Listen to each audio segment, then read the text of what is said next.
안녕하세요. 전옥현 안보 정론 TV 시청자 여러분. 저는 스페인 아이대학에서 교편을 잡고 있는 심규진이라고 합니다. 이번 방송에서는 새로 나온 갤럽의 여조 분석을 좀 심층적으로 해보는 시간을 마련했는데요. 또 방송 보시기 전에 구독과 좋아요 버튼 꼭 부탁드리겠습니다. 네, 그럼 제가 기사를 좀 띄워가지고 설명을 드리도록 하겠습니다. 네, 지금 보시면 이제 이쪽이 2월 1주에 음, 이번 주 이제 여론조사 결과 쫙 나와 있는데요. 일단 지역별로 보시면 특이한 점이 윤석열 대통령 지지율이 29%로 떨어져가지고 굉장히 위험 시그널이 오고 있습니다. 그리고 부정평가가 63%인데 이것은 예전에 그 역대 대통령 그 수치를 봤을 때도 상당히 높은 수치인데 이렇게 조금 지지율이 떨어진 것은 아무래도 한동훈 비대위원장과의 그 갈등 양상이 지금 보수층을 분열하고 있고 또 보수층에서의 그 걱정 이런 것들이 높아지면서 또 그 윤석열 대통령 지지자들이 되게 콘크리트로 뭉치고 있는 반면에 중도층이나 이런 쪽에서는 좀 안 좋은 그런 것들이 이렇게 그 극성 지지자라고 할까요? 열성 지지층들이 이렇게 단단하게 뭉치는 모습에 대한 반작용, 반감 이런 것들이 많이 작용되고 있는 것으로 보입니다. 그래서 대통령 직무 수행 평가를 지역별로 보면은 특이한 점이 서울, 인천, 경기 수도권에서 30%대로 30%였던 것이 20%대로 떨어졌다. 이 점이 좀 되게 큰 것 같아요. 그러니까 그런 대통령의 리더십에 있어서 좀 문제가 있는 것으로 그런 한동훈 비대위원장 체제랑 이렇게 좀 부딪히는 모습이 보이면서 그 권위적인 것으로 좀 비춰지지 않았나 이렇게 생각이 들고 다음으로는 대구 경북이 PK, TK가 40, 50 정도를 보였었는데 이번에 이렇게 30, 40대로 또 떨어졌다는 것이에요. 그래서 다른 뭐 대전, 세종, 충청, 호남, 충청 호남에서는 별 변화가 없었는데 이 수도권하고 그다음에 이 TK, PK에서는 이렇게 떨어졌다는 것은 TK, PK는 또 이제 보수의 중심인데 이 보수층 분들은 이렇게 조직이 분열되거나 그런 것에 대한 걱정이 되게 많고 또 우려도 많고 반감도 많다는 것이죠. 그래서 대통령 지지율이 좀 떨어져 있고 그것이 또 당 지지율도 같이 이렇게 내려가게 하는. 그러니까 대통령이 한동훈 비대위 체제와 맞서는 모습과 함께 이렇게 중도층에서도 좀 빠지고 보수층에서도 빠지는 것이 이렇게 쭉 내려가면서 당 지지율도 동반하라. 뭐 이런 식으로 이해를 하시면 될 것 같아요.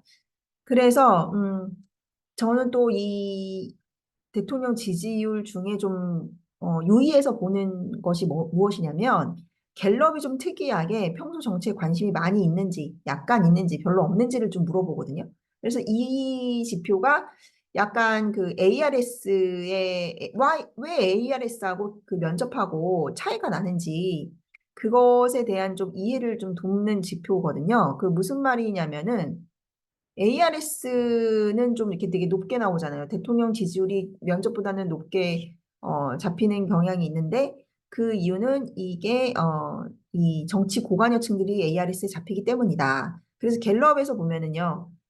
잘하고 있다가 30% 정도 나왔을 때는 평소 정치에 관심이 많다라고 대답한 지지층에서는 40% 이상, 좀 약간 어르신층이 많으시죠? 정치 많이 관심 있으신 분이. 40% 이상이 좀 나왔었어요. 그랬는데 어, 여기 보면 정치에 관심이 많이 있다가 34로 7%가 떨어졌잖아요. 그러니까 이 지지율을 좀 끌어내린 게 지금 4%가 떨어진 걸로 나오는데 2주 전에 비해. 그래서 이것은 정치 고관여층에서 이렇게 7%나 떨어졌기 때문이다. 이 말인즉슨 보수의 아주 탄탄한 코어 지지층들이 균열이 일어나고 있다. 조금 혼돈 상황에 처하고 있다. 이렇게 보시면 될 것 같아요. 그러면 이번엔 정당 지지율을 보겠습니다. 정당 지지율이 더불어민주당이 34였다가 35로 1% 올랐는데 전반적으로 지금 더불어민주당이 경선 시즌이고 뭐 약간 자기들끼리 이제 그 내분도 나고 그래가지고 뭔가 더불어민주당 층의 핵심 지지자들이 많이 결집하고 있는 양상이다. 국민의힘에 비해 그렇게 보시면 될 것 같고 국민의힘은 36에서 34로 2% 떨어졌어요. 대통령 지지율 떨어진 거랑 비슷한 추세를 보이고 있는 것이고 이제 지역별로 좀 비교를 해보겠습니다. 지역별로는 좀 대구, 대전, 세종, 충청에서 국민의힘이 앞섰는데 이쪽 쪽에서 국민의힘이 보합이고 더불어민주당이 조금 이제 지지층이 결집하는 양상이 나타났다고 보시면 될 것 같습니다. 그리고 역시나 대구 경북에서 59%의 지지율이었는데 6%가 빠졌어요. 그러니까 이게 이 수치가 좀 유의미한 게 이 빠진 수치가 어디로 갔냐면은 개혁신당으로 갔습니다. 네, 개혁신당. 그러니까 저번에는 이낙연 신당이랑 개혁신당이 여기 잡히지 않았는데 이번에는 개혁신당으로 대구 경북의 7%가 갔다. 이게 좀 유의미한 거죠. 네. 그래서 지금 이준석이 맨날 자기가 대구에서 나가겠다 뭐 이런 얘기를 많이 하는 이유가 개혁신당이 대구 쪽에 뭐 기반을 가져야 된다고 하는 이유가 있어요. 보통 보면은 대구 이준석 좀 지지하는 성향이 어떤 성향이냐면 사실 이준석이 수도권에 인기 진짜 없어요. 예, 수도권에서 별 그런 거 없거든요. 근데 이 대구 쪽에서는 이 광주 전라도 뭐 2%, 그러니까 개혁신당은 어, 주 지지층이 어떤 층이냐면 젊은 층인데 TK 보수, TK 쪽에서 자라난 젊은 보수가 30대 보수가 약간 뭐랄까요, 안보 보수, 그러니까 올드한 보수에 대한 반감으로 이준석을 지지하는 그런 성향이 좀 셉니다. 그래서 이 성향이, 이쪽 대구의 이 성향이 홍준표하고 지지를 나눠 먹어요. 홍준표 지지하거나 아니면 이준석을 지지하는데, 이제 홍준표 시장은 지금 좀 이렇게 중앙 정치에서 멀어져 있으니까 그 대안으로 개혁신당이나 이준석을 좀 지지하는 성향이 있는데 이제 권역별 비례로 가면은 그 입구 컷이 더 높아지게 돼요. 그 지역에서 받아야 되는 비례의 퍼센티지가 되게 높아야 되기 때문에 개혁신당이 계속 무슨 뭐 노인 승차 문제라든가 노인의 무임 승차 폐지하겠다. 그리고 여자도 뭐 군대 가라. 이런 식의 자극적인 헤드라인을 생성하면서 또 이 정치인 저 정치인하고 싸우고 있지 않습니까? 뭐 낙객관이니 또 이제 이낙연도 윤핵관과 다를 바 없다. 뭐 이런 식으로 공격을 했는데 또 한동훈한테도 공격하고 여기저기 공격을 하면서 언론 노출을 많이 늘리면서 이 지지율을 계속 끌고 갈 수 있을지 저는 좀 회의적이라고 보거든요. 그러니까 지금 이렇게 많이 자극적인 공약 같은 걸로 30대, 20, 30대 대구 경북 보수, 그러니까 윤석열 정권 싫어하는 보수층을 잡겠다. 이 전략이 지속 가능할지는 두고 봐야 될 것 같고 또 문제는 뭐냐면 대구 경북 여기가 2030 이 남자들은 어쨌든 보수라는 자기 정체성이 강한 사람들이라서 이준석이 만약에 이낙연 신당이랑 합친다. 뭐 그리고 뭐 이낙연 신당 그쪽이랑 합친다거나 뭐 조국하고 합친다. 그러면 이 기반이 무너져 버리는 거야. 그러니까 이준석의 지금 딜레마는 뭐냐면 자기 코어 지지층은 어쨌든 보수세가 강하거든요. 근데 약간 자기들이 이제 우리가 원래 보수야. 예? 윤석열은 가짜 보수야. 이런 식으로도 얘기하다가 근데 이제 민주당 쪽이랑 합쳐버리면은 그 각이 안 서게 되는 것이고 예, 그리고 원래 또 2대남, 3대남 이쪽이 뭐 반페미의 그런 강성적인 사람들이 많단 말이죠. 근데 또 한편으로는 이렇게 언론에 막 나와가지고 뭐 호남에서 2% 나오고 하는 게 이런 역선택적인 게 좀 있다는 거죠. 네. 그래서 역선택을 받기 위해서는 무리하게 또 민주당을 공격하거나 이재명을 공격하면 또 안 되는 거예요. 네. 그러니까 그런 식으로 지금 이준석이 전략을 펴고 있다. 이렇게 보시면 될 것 같습니다. 그리고 또 한 가지 또 특이할 점이 지금 보시면, 그러니까 수도권에서의 민주당 전통 지지세층이 이제 결집을 하고 있는 것 때문에 좀 이렇게 됐고, 대구 경북에서 이 개혁신당으로 좀 많이 빠진 것 때문에 이렇게 됐다고 했잖아요. 근데 정치에 많이 있다 층에서 또 많이 빠졌어요. 정치에 많이 관심 있다가 국민의힘이 43이었는데 38로 떨어졌죠. 이것은 뭐냐면, 그러니까 굉장히 정치에 관심 고관여한 보수층이 지금 분열 양상을 보이고 있다. 당신 윤석열입니까? 한동훈입니까? 이런 식으로 서로 갈라치면서 싸우면서 혼돈 상황 때문에 지금 지지율이 강성 지지층이나 좀 고관여층에서 많이 빠졌고 민주당은 이제 38에서 40으로 결집 양상을 보이고 있다. 이렇게 보시면 될 것 같고요. 정치 지도자 한번 볼게요. 정치 지도자에서는 3% 차이가 났습니다. 더 벌어졌죠. 저번에는 1% 차였는데 3% 벌어졌어요. 그러니까 이것은 아무래도 이재명 쪽이 많이 지금 결집을 하고 있다, 민주당이.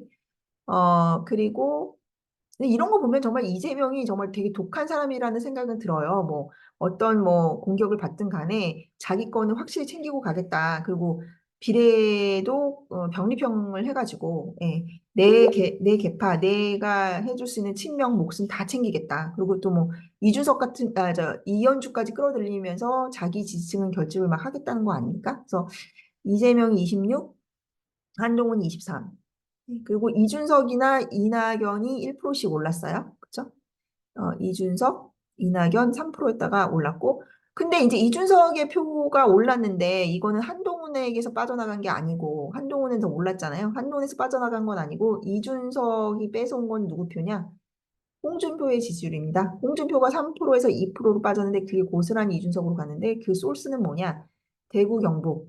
대구, 경북에서 이제 그 젊은 30대가 이준석을 지지하는 게 30대 대구 경북이거든요. 그래서 이 아까도 말씀드렸지만 젊은 TK 남성 보수층이 예, 젊은 TK 남성 보수층이 이제 저기 뭐야 홍준표로에 있었다가 이준석으로 지금 옮겨갔다. 예.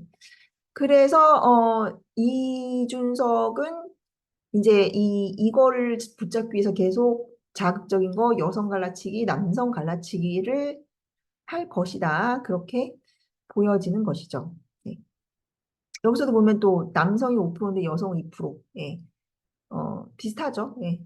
아까 그 개혁신당도 5대 1이었는데 이렇게 좀 심하게 남성 쏠림의 현상을 보이고 있고 이낙연은 이제 반대로 여성, 남성. 그래서 이낙연과 이준석은 결이 너무 달라요. 근데 합쳤을 때 시너지가 나는 게 아니라 내가 이 사람을 지지하는 이유가 약화되져 버리는 효과가 있는 거예요. 결이 같지가 않기 때문에. 어, 그렇게 보시면 될 것 같고, 그 다음, 남성층에서 이제 이재명이 높고, 한동훈 비대위원장은 동률, 그렇게 나왔고요. 어, 여기 보시면 여기서도 이제 저번 2주 전 조사에서는 정치의 고관여층이 30, 이재명 30이었는데 이번에는 36이 됐어요. 그러니까 확실히 민주당 쪽이 한동훈 체제에 대해서 위협도 많이 느끼고 있고 지금 경선 모드라서 자기들끼리 경쟁이 붙어가지고 많이 활성화돼 있는 상황이다. 국민의힘은 아직까지는 그런 모드는 아니죠. 그래서 이제 한동훈 비대위원장은 어느 정도 어, 횡보를 보이고 있는 그런 지지율이고 특이할 만한 것은 이준석이 부각됐지만 그것은 한동훈의 파일을 가져오는 게 아니라 홍준표 거를 가져왔다.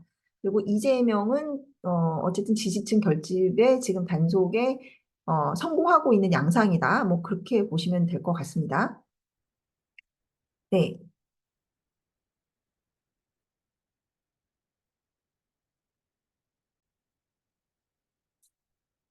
네, 지금까지 여론조사 세부 사항을 좀 이렇게 잘 분석해 봤고요. 그래서 결론은 이제 그 한동훈 비대위원장이 좀 더 전면에 나서가지고 당을 원활하게 강한 리더십으로 끌고 가는 모습을 보이고 윤석열 대통령과도 원활한 파트너십을 잘 보인다. 그래서 확실히 이번 총선 호를 이끌 좀 믿음직한 그런 모습을 보수층한테 보여줬을 때 이 당 전체와 당정이 협력해서 보수층을 좀 안심시켜 줄 수 있을 때 당 지지율도 오르고 대통령 지지율도 오르고 동반 상승의 여지가 있을 것이라고 생각합니다. 그래서 지금은 약간 그 갈등 양상이 보여지면서 좀 이렇게 내분식으로 서로 파가 갈리고 그런 것들이 보수층한테 상처를 안김으로써 이렇게 좀 대통령 지지율, 그다음에 당 지지율이 좀 일시 하락하는 모습을 보였는데 빨리 이 상황을 잘 극복하고 나갈 때 비온 뒤에 땅이 굳는다 전략으로 좋은 성과를 위해서 달려갈 수 있을 것 같고 그게 가능해져야지만 어, 과반 이상의 싸움에 승산이 있을 것이라고 생각합니다. 네, 그럼 지금까지 여론조사 분석을 좀 해드렸고요. 저는 또 다음 시간에 전옥현 선생님과 함께 뵙도록 하겠습니다. 감사합니다.